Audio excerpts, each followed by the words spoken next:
안녕하세요. 반갑습니다. 오늘도 해성교회 온라인 주일 가정예배 나오신 모든 분들을 진심으로 환영합니다. 우리 안쪽에 보시면 순서지에 우리 찬송가부터 같이 시작하겠습니다. 우리 찬양 찬송가 112장입니다. 그 맑고 환한 밤중에 무천사 내려와 그 손에 비파 들고서 다 찬송하기를 평강의 왕이 오시니 다 평안하여라. 그 소란하던 세상이 다 고요하도다. 무천사 날개 펴고서 이 땅에 내려와 그때에 부른 노래가 또다시 들리니 이 슬픔 많은 세상에 큰 위로 넘치고 온 세상 기뻐 뛰놀며 다 찬송하도다. 이 괴로움 많은 세상에 짐지고 가는 자 그 험산 줄령 넘느라 온몸이 고난하 이 죄악 세상 살 동안 새 소망 가지고 저 천사 기쁜 찬송을 들으며 쉬어라. 예선지에 언응하여 베들레헴 성에 주 예수 탄생하시니 온 세상 구주라. 저 천사 기쁜 노래를 또 다시 부르니 온 세상 사는 사람들 다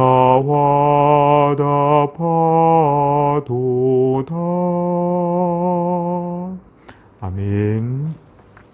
하나님 말씀은 신명기 25장 13절입니다. 신명기 25장 13절 다 같이 읽겠습니다. 너는 내 주머니에 두 종류의 저울추 곧 큰 것과 작은 것을 넣지 말 것이며 아멘. 오늘은 저희가 이 말씀을 중심으로 청지기 인생에 대하여 함께 하나님 말씀을 공부하겠습니다. 웨스트민스터 소유리 문답의 75문 우리 질문과 답을 같이 읽겠습니다. 질문 다 같이 읽겠습니다. 여덟째 계명에서 금하는 것이 무엇입니까? 답을 같이 읽습니다. 여덟째 계명에서 금하는 것은 우리 자신이나 우리 이웃의 재산이나 신분을 부당하게 방해하는 일이나 또는 방해할지도 모르는 일들입니다. 아멘. 이 내용을 함께 진행하겠습니다. 우선 첫째로는 간접적인 8계명 위반입니다. 우리는 8계명을 보면서 사실은 어떤 범죄자들의 얼굴을 생각하면 좀 이런 선입견이 있죠. 험상궂게 생겼거나 아니면 말투가 매우 거칠거나 옷도 막 찢어진 거 입거나 막 지저분하거나 아주 난폭한 그런 모습을 갖게 될 때 이 사람 8계명 위반한 것 같으다. 이 사람 뭔가 범죄자 같다. 이렇게 뭔가 이렇게 선입견을 좀 가질 수 있지만 오늘 저희가 살펴볼 부분은 8계명을 그런 식으로 위반하지 않고 겉모습만 볼 때에는 매우 고상하고 깨끗하고 착하고 친절한 것처럼 보이면서 은근히 8계명을 위반하는 사람들이 있다는 것입니다. 우리는 겉모습을 보고 속을 수가 있는데 실제로 이런 일들이 현대 사회에는 매우 많습니다. 그렇게 예절 바르고 그렇게 법적으로 다 맞는 것 같고 정말 상대방이 잘 되기를 바라는 것 같고 얼마나 우리 편인 것 같은지 모릅니다. 이렇게 우리에게 접근하고 얘기를 함께 진행했는데 알고 보니까 그러면서 우리가 8계명을 위반하는, 즉 남의 것을 도둑질하는 것처럼 우리에게 손해를 입히는 경우가 발생한다는 것이죠. 예를 들면 내가 도둑질, 절도나 강도는 하지 않았는데 우리가 누군가에게 100만 원이면은 살 수 있는 것을 120만 원에 판다든지 상대방에게 충분한 설명을 해주지 않아서 상대방이 잘 몰라서 결정을 엉뚱하게 한다든지 뭔가 내가 조금만 더 말해줬으면 그 사람이 좀 이익을 얻었을 텐데 내가 귀찮거나 아니면 나에게 돌아올 또 다른 이익을 위해서 내가 잘 말하지 않았을 때 은근슬쩍 넘어가면서 내가 뭔가 좀 이득을 취하는 일들도 다 8계명을 위반한다는 그런 뜻입니다. 직접적인 위반은 아닌 것처럼 보이지만 간접적으로 위반하는 일들이 참 많습니다. 우리가 오늘 8계명을 좀 이렇게 부정적으로만 도둑질하지 말라 이렇게만 볼 것이 아니라 우리가 좀 더 적극적으로 긍정적으로 더 많은 것으로 열심을 다해서 다른 사람들의 이익을 향해서 우리가 잘 도와주고 베풀 수 있고 보장해 줄 수가 있어야 한다는 것을 얘기합니다. 오히려 침묵이나 소극적인 행위를 통해서 다른 사람에게 돌아갈 이익을 못 가게 한다든지 그러면서 은근히 내가 더 많은 것을 내가 이익을 누린다든지 이런 식의 모든 행동은 다 간접적인 8계명 위반이라는 것입니다. 그래서 우리가 상대방에게도 철저하게 더 많은 것으로 설명해주고 최선을 다하여 상대방의 이익을 위해서 내가 섬길 수 있는 태도가 오늘 말씀에는 내포되어 있다고 볼 수 있습니다. 두 번째를 보면 돈에 대한 입장입니다. 사실은 우리가 오늘 8계명의 가장 기본적인 것은 어떤 도둑질이라고 하는 범죄 행위에 대하여 금지한다. 그렇게만 볼 것이 아닌 것은 돈에 대하여 전반적으로 우리에게 가르칩니다. 무엇보다 돈에 대한 우리의 입장을 한마디로 말하면 죄성을 가진 저희는 욕심을 갖고 집착합니다. 그 돈이 나에게 어떻게 필요하다, 사용되어진다 이게 아니라 과도하게 집착합니다. 그래서 이것이 나의 죄악에 대한 어떤 하나의 구멍이 됩니다. 나의 죄악의 모든 것들이 여기서 뿜어져 나오는 하나의 매개체가 되는 것이죠. 그러다 보니까 돈에 대한 우리의 입장이 사실은 이렇게 욕심으로 치우치게 될 때 이 속에서 수많은 거짓말, 수많은 죄들이 다 나올 수 있습니다. 이 돈에 대한 집착과 욕심으로 말미암아 다른 사람에게 현저하게 피해를 줄 수도 있고 다른 사람의 어려운 것에 대하여 굉장히 마음이 무덤덤합니다. 누구의 피눈물을 흘리는 그런 돈인데 난 여기에 대해서 별로 이렇게 고통에 대하여 알 수 없는 뭔가 이렇게 좀 양심이 병든 이런 모습들이 벌어지죠. 심지어는 다른 사람의 생명을 앗아가기도 하고 다른 사람을 큰 절망의 구렁텅이로 넣으면서도 전혀 문제의식을 갖지 못하는 것, 이게 다 돈에 대한 집착과 욕심이 우리를 변질시키고 우리를 타락하게 만드는 것입니다. 결국 돈에 대한 부분은 오늘 8계명에서 강조하는 것은 오늘날 우리에게 매우 종합적이라는 걸 알 수 있습니다. 돈을 잘 벌어야 된다. 정말 하나님께서 허락하시는 범위 안에서 하나님이 나에게 주시는 돈을 잘 벌어야 된다는 것도 중요하고 또 한 가지는 그 돈을 잘 관리해야 된다. 잘 지켜야 된다. 엉뚱하게 돈을 쓰거나 엉뚱하게 나가지 않아야 된다. 이런 것도 우리에게는 매우 중요한 것이죠. 그리고 무엇보다 이것이 단순한 나의 필요뿐만 아니라 하나님을 위해서 또한 다른 사람들을 위해서 뭔가 공공의 목적을 위해서도 쓰여질 수 있도록 우리가 돈에 대한 입장을 잘 정리해야 한다는 것입니다. 이 돈에 대한 것이 가만히 놔두면 마치 너무 당연하게 욕심으로 치우치게 되는데 그런 우리의 신앙도 망가지게 되고 인생 전체가 이 돈 때문에 완전히 망가질 수 있기 때문에 돈에 대한 우리의 입장을 정리해야 됩니다. 돈이 우리를 살리는 것이 아니라 하나님께서 우리를 지켜주셔야 한다. 우리가 돈을 사용해야지 돈이 우리를 부리는 것처럼 그렇게 되면 안 된다는 것이죠. 분명한 주체의식을 가지고 돈에 대한 입장을 명확하게 정리해야 합니다. 세 번째를 보면 마음으로 하는 도둑질이 있습니다. 마음으로 하는 도둑질. 우리가 흔히 도둑질은 손으로 한다고 생각합니다. 손으로 하고 눈으로 한다. 그런데 이 사실은 이 마음으로 하는 도둑질은 매우 위험합니다. 이런 일이 이미 마음에서부터 발생하기 때문에 그렇습니다. 내 안에 끝없는 욕심은 결국 우리를 조종하게 되는데 도둑질에 대한 행위가 가능하도록 도둑질에 대한 마음이 먼저 안에서 이렇게 뭔가 꿍꿍이를 벌이게 됩니다. 중요한 그 마음의 핵심은 내가 하나님을 사랑하는가 돈을 사랑하는가, 하나님을 의지하는가 돈을 의지하는가 여기에 달려 있습니다. 이것은 행동으로 드러나지 않아도 자기 혼자 계산을 끝내야 될 부분입니다. 내 마음 깊은 곳에 나는 정말 하나님에 대하여 더 알고 싶고 하나님에 대하여 더 사모하는 마음이 많은가, 아니면 어느 정도 특정한 액수, 아니면 특정한 집, 특정한 부유함의 상징들을 가지고 그런 것들을 너무너무 원하지 않는가. 이건 이미 마음에서부터 전쟁이 끝난 것이죠. 그런 식으로 치우치게 되면 이제 행동으로 옮겨지는 건 시간 문제입니다.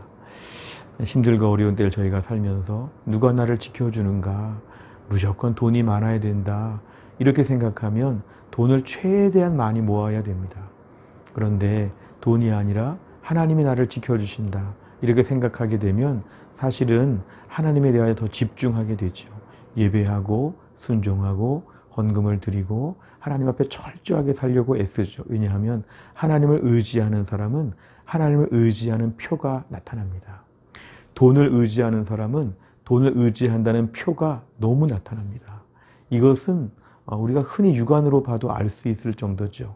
하물며 하나님께서 우리 마음을 살펴보신다고 할 때 우리가 마음으로 하는 도둑질로 이미 들어서게 되면 이제 우리 인생은 계속 끝없는 그쪽의 방황을 시작하게 될 것입니다. 누가복음 16장 13절에 보면 하나님과 돈을 같이 섬길 수 없다고 했습니다. 결국 어느 순간은 하나님이냐 돈이냐 결정해야 되죠. 오늘 코로나 시대에 많은 사람들이 이 불안정한 세상에서 돈이 우리를 지켜준다고 이렇게 얘기하지만 그렇지 않습니다. 돈도 우리를 못 지켜줍니다. 하나님 앞에 집중해야 됩니다. 하나님께 시간을 쓰고 물질을 쓰고 하나님께 마음을 바치게 되면 인생 모든 것이 질서를 잡고 안정을 찾게 된다는 것이죠. 마음을 지켜야 우리가 도둑질하지 않을 수 있다는 것입니다. 마지막으로는 청지기로서의 결단입니다. 이 청지기란 말은 잘 들어보셨죠? 우리가 주인이 아니라 관리하는 어떤 매니저에 불과하다는 것이죠. 정작 주인은 따로 있습니다. 저녁에 주인이 와가지고 월급을 다, 이 하루 동안 수입을 다 가져갈 수 있죠. 매니저는 청지기로서의 우리의 사명은 충실하게 일하는 것입니다. 관리하는 것이죠. 내 것이라고 말해보면 안 됩니다. 이거는 다 주인의 것입니다. 우리가 이 땅에서의 모든 나의 필요한 것들은 하나님이 주시는데 하나님께 결산하는 것입니다. 내가 오늘 돈에 대하여 자꾸만 내 것이라고 생각하는 마음들, 사실은 그것이 오늘날 우리의 신앙생활에 참 위험합니다. 우리는 한마디로 말하면 청지기라고 이렇게 말해야 되죠. 하나님이 나에게 필요한 걸 주시고 나는 하나님 앞에서 정말 일하는 것이다. 하나님이 달라고 하면 다 드려야 된다. 그리고 내 모든 것은 하나님 원하시는 목적을 위해 쓰여져야 된다. 내 돈이 내 돈이 아니다. 마치 우리가 어떤 부서의 회계의 담당자와 같이 이건 공금이다. 절대로 쓰면 안 된다. 이런 마음이 우리에게 필요합니다. 공금은 원래의 목적에만 쓰여져야 되죠. 하나님께서 나에게 원하시는 목적이 있습니다. 일상에 필요한 부분도 나에게 하나님의 돈을 주신 목적이죠. 이것으로 하나님을 섬기는 것도 돈을 주신 목적이죠. 이것으로 공동체를 섬기는 것, 이것으로 내 주변의 어려운 사람들을 돕는 것, 다 이것이 하나님이 나에게 주신 공금의 목적입니다. 이런 것들을 가지고 부당하게 나만을 위해 다 쓰겠다고 하면 우린 공금을 제대로 사용하는 것이 못 됩니다. 무엇보다 우리는 청지기 인생이라고 결단하면 8계명을 잘 지킬 수 있습니다. 돈을 모아봤자 그 돈으로 사는 게 아니다. 그리고 돈이 많다고 해도 하나님이 도와주셔야 산다. 내 인생은 하나님이 다 관리해 주신다. 나는 그 안에서 무조건 청지기로서 심부름 잘하면 된다. 이렇게 우리가 생각하게 되면 돈이 우리를 지배하지 못하고 8계명에 대한 유혹이 우리에게서 벗어날 수가 있을 것입니다. 무엇보다 우리 인생 가운데 오늘도 청지기 인생으로서 결단하게 될 때 우리 삶은 가벼워지고 자유해집니다. 돈 때문에 어려움을 겪는 사람들이 얼마나 많은지 모릅니다. 무엇보다 돈으로 말미암아 믿음 잃어버린 사람들이 얼마나 많은지 모릅니다. 오늘 말씀의 8계명의 핵심은 이 돈으로 말미암아 하나님과 더 가까워질 수 있다고 가르칩니다.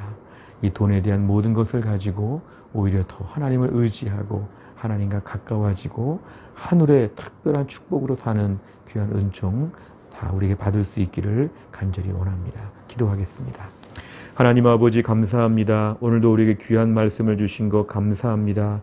8계명에 대한 말씀을 저희가 함께 공부하면서 돈에 대한 과도한 욕심과 돈에 대한 과도한 의지와 돈에 대한 자랑과 돈에 대한 모든 이러한 종류의 변질하는 신앙의 모습들을 저희가 이 시간에 회개합니다. 무엇보다 하나님 저희의 마음을 지켜주시옵소서. 우리 마음속에 하나님이 내 인생을 지켜주시고 우린 청지기에 불과하기 때문에 하루하루 기쁨으로 살게 하여 주시고 돈에 대한 욕심과 돈으로 말미암은 모든 죄악들을 멀리하고 오직 하나님 앞에서 철저하게 믿음으로 살 수 있도록 하나님이 함께하여 주시기를 원합니다.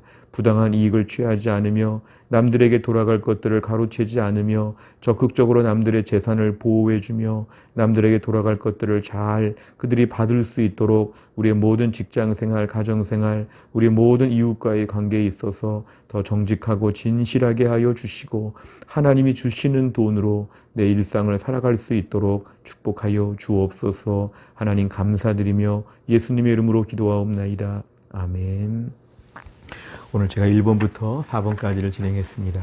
이제 5번과 6번을 함께 진행하시고 마치시면 되겠습니다. 다음 한 주간 주 안에서 승리하시고 성탄의 기쁨이 가득하시기를 바랍니다. 감사합니다.